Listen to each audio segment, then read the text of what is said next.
Last month, Tella invited me to talk about the stack of design tools and other collaborative tools that I use to run Zoc Studios, the presentation design agency. And I recorded a video going through sort of my whole workflow. We published, obviously, this tweet with a shortened version of that. So I wanted to share the full thing. I will leave links to all these tools in the comments, but please let me know if you have questions about how we use any of them in our workflow. Hey, I'm Zach Grosser. I run Zoc Studios, the presentation design agency, and these are the tools I use to both run my agency, coordinate with my team, and design. Our team uses Asana. I've hidden the interface here to not give away all of our clients' information, but as you can see, I plan recording this video with it. I use Tella, of course. I love using it for recording screens. I often use it to make tutorials or answer questions or review work with our clients. I might do some design work and then record a video sort of walking through it, and then we can have our meetings asynchronously with Tella. Like many teams, we use Slack to communicate both within our team, but also with share channels with some of our clients.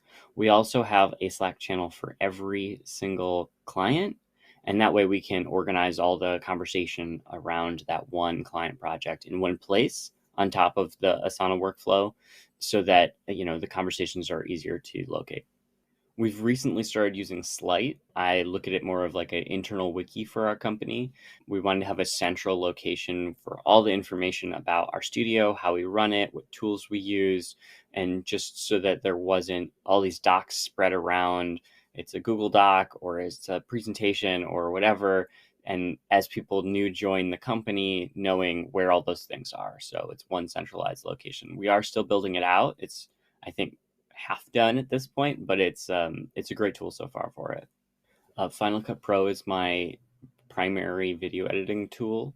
Oftentimes I'll finish up a video in Tella and might drop it in here to add a couple other layers or effects, or edit it together with a video that's come from another location. This is Pitch.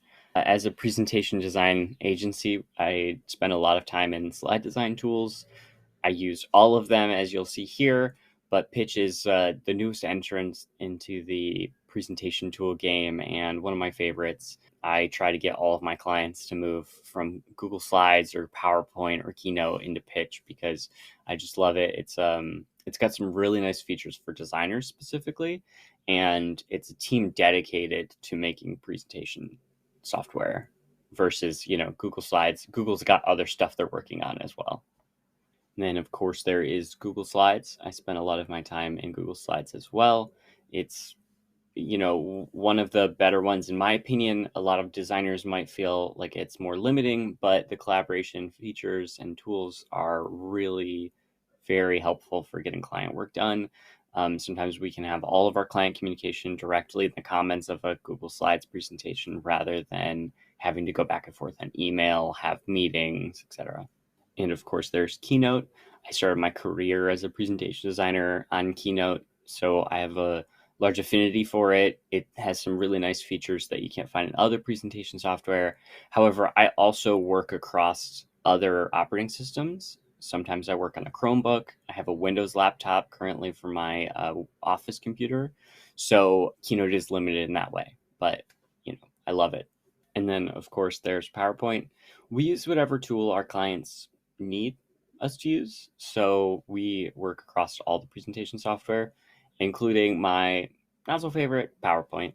I do a lot of my design work in Figma as well. I was one of Figma's earliest users, having access to the alpha. I then worked at Figma for 14 months and still use it a lot for work. Shameless plug, we have a resource called Better Logos. That's both a Figma file you can get in the Figma community at the @Zoct handle, and it's also a Figma plugin. It's called Better Logos. I use the Creative Cloud app quite a bit. I can't show you my files tab, but I use the cloud storage for Creative Cloud for both syncing across devices. My screenshots autosave there, and I really like having them accessible in the creative apps. as well as a lot of our, creative files will work, especially with Adobe's latest updates to have more collaborative features. We store a lot of our Adobe files in the Creative Cloud.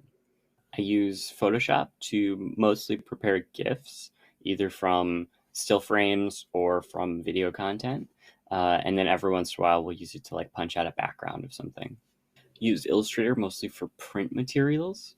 We just worked with Nextdoor for their IPO, and so these were the banners that were on the outside of the New York Stock Exchange.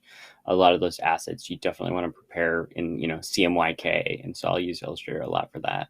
I still love using InDesign. I have to hide the interface here because I can't show the project that I'm working on in it. But we have one client whose presentation is built in InDesign. And like I said, we'll work with our clients in whatever software they need us to use. I also have a soft spot from learning InDesign at university and then, designing menus and books in it. I also use Adobe XD, just like with presentation software, how sometimes our clients have preferences. Same with using Figma or Adobe XD or Sketch. If that's what the client works with, then we're happy to work with them. So use Adobe XD sometimes. And to round out the Adobe tools that I use often is After Effects. Any animation work usually happens here. Our website, our blog, presentation.design, and many of our clients' websites are built in Webflow. We use Webflow to do a lot of the sort of heavy lifting when it comes to developing websites so that we can kind of design them without necessarily needing a whole development team to build out sites or know somebody that knows WordPress or whatever. I use Descript for audio editing.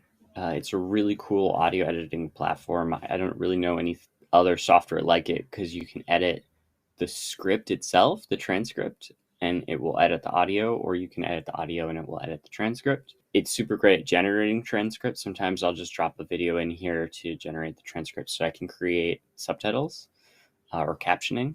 But I have 3 podcasts that I edit currently, 2 of which I'm co-hosts of. This one is Bezier, which is a design interview podcast, and Descript makes the process super fast and easy.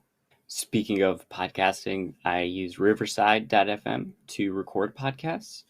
It's a higher quality audio and video than you could get on like Zoom or recording a Google Meet or Skype. It backs up the audio tracks to the cloud, but it also has a local copy that it uploads. And so the local copy is able to grab like a higher quality version. And I find it really easy to use. Nobody has to install anything to like be a guest. So it works pretty well. And while we're still talking about podcasts, I use Google Podcasts on my phone to listen to podcasts. These are the shows that I subscribe to. There's a presentation focused one that's great, and some of my own in here as well. Our whole team uses Grammarly for work. It allows us to set like a style guide, terms, common things, and also have snippets for our team to reuse. I won't show you our passwords, but we use 1Password as a team as well to share logins and just make sure that all of our data is secure. I use Twitter on the regular, maybe too much, but it's a great tool for both just having that serotonin bump, but really it's great for work. I get tons of clients through there. I make a bunch of connections. We find people to work with us. So it's a great tool for that as well. For contracts and invoicing, we use Bonsai. Here's my referral code if you want to check it out. I can't show you what the interface looks like because it's all of our client and invoice information. But I've been using it for a really long time. I use it to organize my freelance work, and then it just sort of like as we grew, have been able to use more and more of its features as well. We use Wethos for scoping. It's an awesome tool for freelancers and small agencies. We build all of our SOWs in there. It's great to get a benchmark for if you don't know how much to charge for something. There are sort of suggestions built into Wethos and, that are updated because of what the community charges for things. So it's really, really helpful and also a great community to be a part of. Speaking of great communities, SuperHi's got one of the best. I've used SuperHi for years to learn how to code, among other things. Also, like I said, the community is like such a huge part. We actually have meetups at the Amsterdam group. And full disclosure, SuperHi does sponsor Bezier, but I would talk and brag about them if they didn't. And when I'm working, I will either be listening to one of the podcasts I shared earlier, or we'll be listening to TIDAL. I find that my 80s vibes playlist, not only the songs are from the 80s, but they have 80s vibes to me, can be really helpful to just like get some work done.